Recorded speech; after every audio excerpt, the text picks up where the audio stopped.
ಭಾರತದ reserve bank (RBI) ಇತ್ತೀಚೆಗೆ ತೆಗೆದುಕೊಂಡಿರುವ ಚಿನ್ನ ಖರೀದಿಗೆ ಬ್ರೇಕ್ ಎಂಬ ನಿರ್ಧಾರ ಭಾರೀ ಕುತೂಹಲವನ್ನು ಹುಟ್ಟುಹಾಕಿದೆ.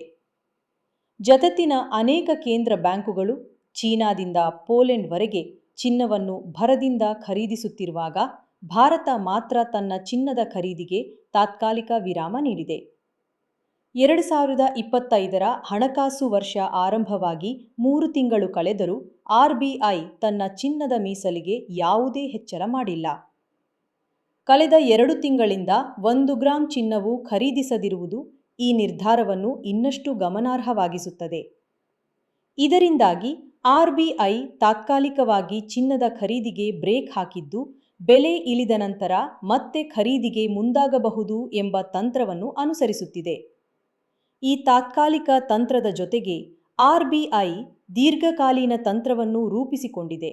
ಅದು ಡಾಲರ್ ಮೇಲಿನ ಅವಲಂಬನೆಯನ್ನು ಕಡಿಮೆ ಮಾಡಿ ಚಿನ್ನದ ಸಂಗ್ರಹವನ್ನು ಹೆಚ್ಚಿಸುವುದು.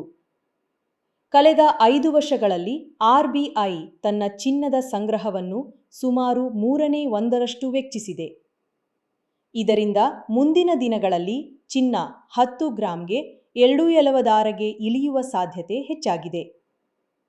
ಚಿನ್ನದ ಬೆಲೆ ಗರಿಷ್ಠ ಮಟ್ಟದಲ್ಲಿದ್ದಾಗ ಖರೀದಿಯಿಂದ ದೂರ ಉಳಿದು ಬೆಲೆ ಕುಸಿತಕ್ಕಾಗಿ ಕಾದು ಆಮೇಲೆ ಖರೀದಿ ಮಾಡುವುದು. ಈಗ RBI ಇದನ್ನೇ ಮಾಡ್ತಾ ಇದೆ. ಇದರ ನಡುವೆಯೇ ಜಗತ್ತಿನಲ್ಲಿ ಡಾಲರ್ನ ಪ್ರಾಬಲ್ಯ ನಿಧಾನವಾಗಿ ಕಡಿಮೆಯಾಗ್ತಾ ಇದೆ. 2016ರಲ್ಲಿ ಜಾಗತಿಕ ವಿದೇಶಿ ಮೀಸಲುಗಳ